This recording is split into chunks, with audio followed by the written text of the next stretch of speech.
नमस्कार साथियों, स्वागत है आप सभी का एक बार फिर से आपकी खुद के YouTube channel CP Singh official the agri master पर।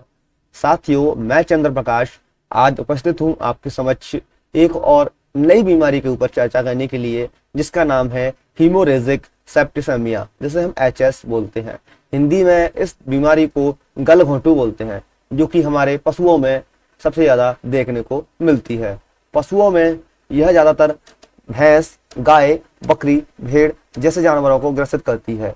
दोस्तों, यह जो बीमारी है ज्यादातर मानसून का जो मौसम होता है उस दौरान ग्रसित करती है हमारे एनिमल्स को। यह एक बैक्टीरियल डिसीज है जो कि हमारे कैटल्स में सबसे ज्यादा आतंक मचाती है। यदि यह बीमारी किसी क्षेत्र में आती है तो वहां दर्जनों पशुओं की महज कुछ ही दिनों में काम तमाम करके जाती है, यानी महज कुछ ही दिनों में कई सारे एनिमल्स को खत्म करके ही जाती है। तो दोस्तों, आज हम इस बीमारी के बारे में बात करने वाले हैं। और हाँ, इससे पहले हमने 2 वीडियो ऑलरेडी यूट्यूब पर डाल रखी हैं, जिसमें सेकेंड वीडियो में हमने ब्रुसेलोसिस के बारे में बताया है, उससे पहले एफएमडी के बारे में बताया है। तो इस प्रकार से वीडियोस आपको मिल जाएंगी। और हाँ, एक प्लेलिस्ट बना देंगे, आपको प्लेलिस्ट में भटकना नहीं पड़ेगा, वीडियो आपको एक सीरियल से मिल जाएंगी। ओके, देखिए दोस्तों, इस दौरान मॉर्टेलिटी रेट जो है, मृत्यु दर जो है 80% तक बढ़ जाती है। जो जर्म्स होते हैं इस बीमारी के, वह बहुत ज़्यादा लंबे समय के लिए सर्वाइव कर सकते हैं, और करते हैं भाई, कर सकते नहीं, करते हैं ह्यूमिड और वाटर लॉक्ड कंडीशन में। जो भी आपकी नमी युक्त या पानी जहां भरा रहता है, ऐसी एरिया में इसके जो जर्म्स हैं बहुत ही ज़्यादा समय के लिए सर्वाइव कर पाते हैं। तो आपको ऐसी कंडीशन जो है, ह्यूमिड या वाटर लॉक्ड कंडीशन जो है, अवॉइड करनी है अपने पशुओं के लिए, यानी अपने प्रोमाइसिस को आपको एकदम ड्राई रखना है। ठीक, और मैंने आपको ऊपर बता ही दिया है, बैक्टीरियल डिसीज है। हमारे सबसे ज्यादा बफलो, गाय, भैंस, बकरी जो भी है भाई, मैं वो मतलब बोलते बोलते फ्लो में अटक गया। जो भी पशु होते हैं जिन्हें हम डोमेस्टिकेट करते हैं, उन सभी को अफेक्ट करती है, मानसून के दौरान अफेक्ट करती है। अब पूछ लिया जाता है आपसे क्वेश्चन, क्या पूछ लिया जाता है कि हीमोरेजिक सेप्टिसेमिया जो है किस प्रकार की डिसीज है? तो एक बैक्टीरियल डिसीज है। अब प्रश्न ऐसे भी पूछ लिया जाता है कि हीमोरेजिक सेप्टिसेमिया किस मौसम में देखने को मिलती है? तो मानसून में देखने को मिलती है। अब प्रश्न ऐसे भी पूछ लिया जाता है कि मोर्टेलिटी रेट हाई जाती है, लो जाती है? तो आपको वहाँ हाई लिखनी है। ठीक है। अब पूछ लिया जाता है कि इसके जो जर्म्स हैं किस प्रकार की कंडीशन में सबसे ज्यादा सर्वाइव कर सकते हैं? तो humid and water locked condition में सबसे ज्यादा सर्वाइव कर सकते हैं। तो 5-6 क्वेश्चन आपके यहाँ से डिजाइन हो जाएंगे, तो आपको सही तरीके से लाइन बाई लाइन जो चीजें हैं उन्हें पढ़ना है। सिम्टम्स क्या है देख लेते हैं। टेम्परेचर हाई हो जाता है, सडनली टेम्परेचर हाई हो जाएगा, मिल्क यील्ड जो है डिक्रीज हो जाएगी। जो भी हमारा पशु है एक साथ उसका जो टेम्परेचर, बॉडी टेम्परेचर बहुत ज्यादा हाई हो जाएगा। आपको लगेगा बुखार है, फीवर है, लेकिन वो फीवर नहीं होता। 100 से अबव है, थर्मामीटर बोलता है। ठीक, सलाइवेशन होता है, यानी बहुत ही ज्यादा लार गिरने लगती है मुंह से। नेसल डिस्चार्ज होता है, बहुत ही ज्यादा सीरियस नेसल डिस्चार्ज, नाक से, मुंह से लार, नाक निकलती रहती है।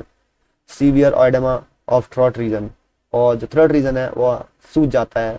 डिफिकल्टी ब्रीथिंग में होती है। एनिमल जो भी एनिमल्स इससे इन्फेक्टेड होते हैं वो घर घर की आवाज करते हैं, ग्रंटिंग साउंड क्रिएट करते हैं, घर घर की आवाज। सांस नहीं ली जाती ना उनसे मुंह से, क्योंकि भैया गला पहले ही सूज गया है, पूरा विंड पाइप जो है वो ब्लॉक हो गया है, तो कैसे सांस लेंगे?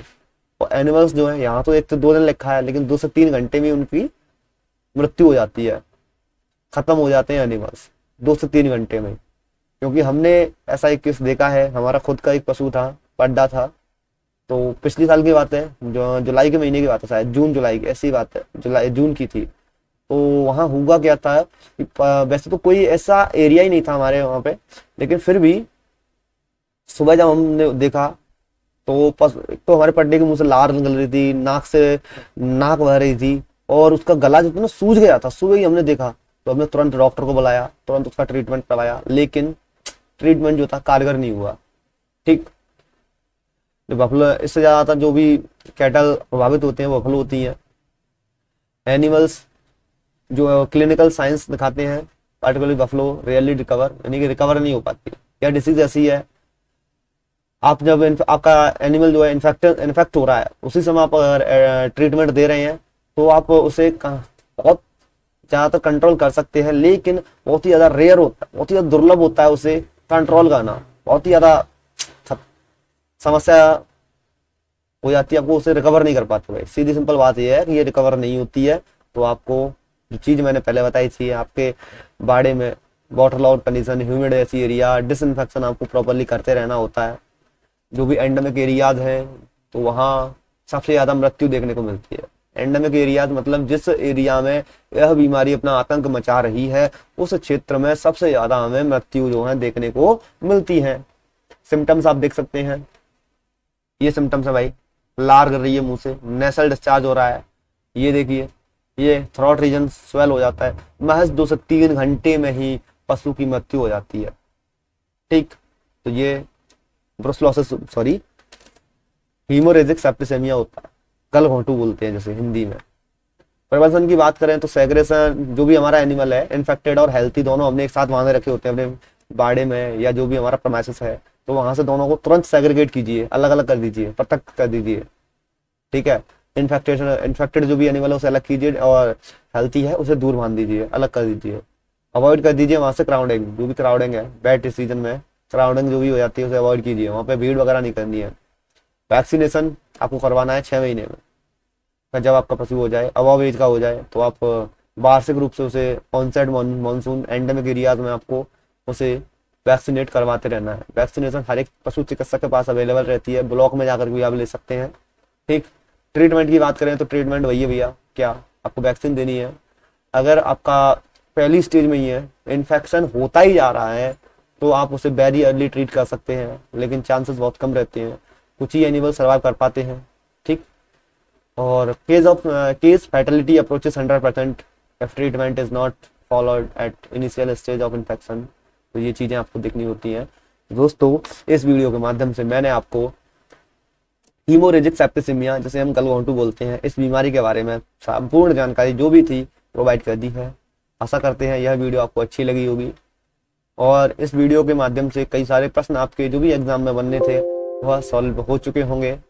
अब मिलेंगे आपसे नेक्स्ट वीडियो में, तब तक ले जय हिंद जय भारत। और हाँ दोस्तों, 2 बीमारियों के ऊपर ऑलरेडी वीडियो बना चुका हूँ, जाकर के देख लीजिएगा। ये तीसरी वीडियो है और ये भी आपको बहुत जल्द पब्लिक मिलेगी, क्योंकि अभी तो ये अनलिस्टेड होगी या प्राइवेट होगी।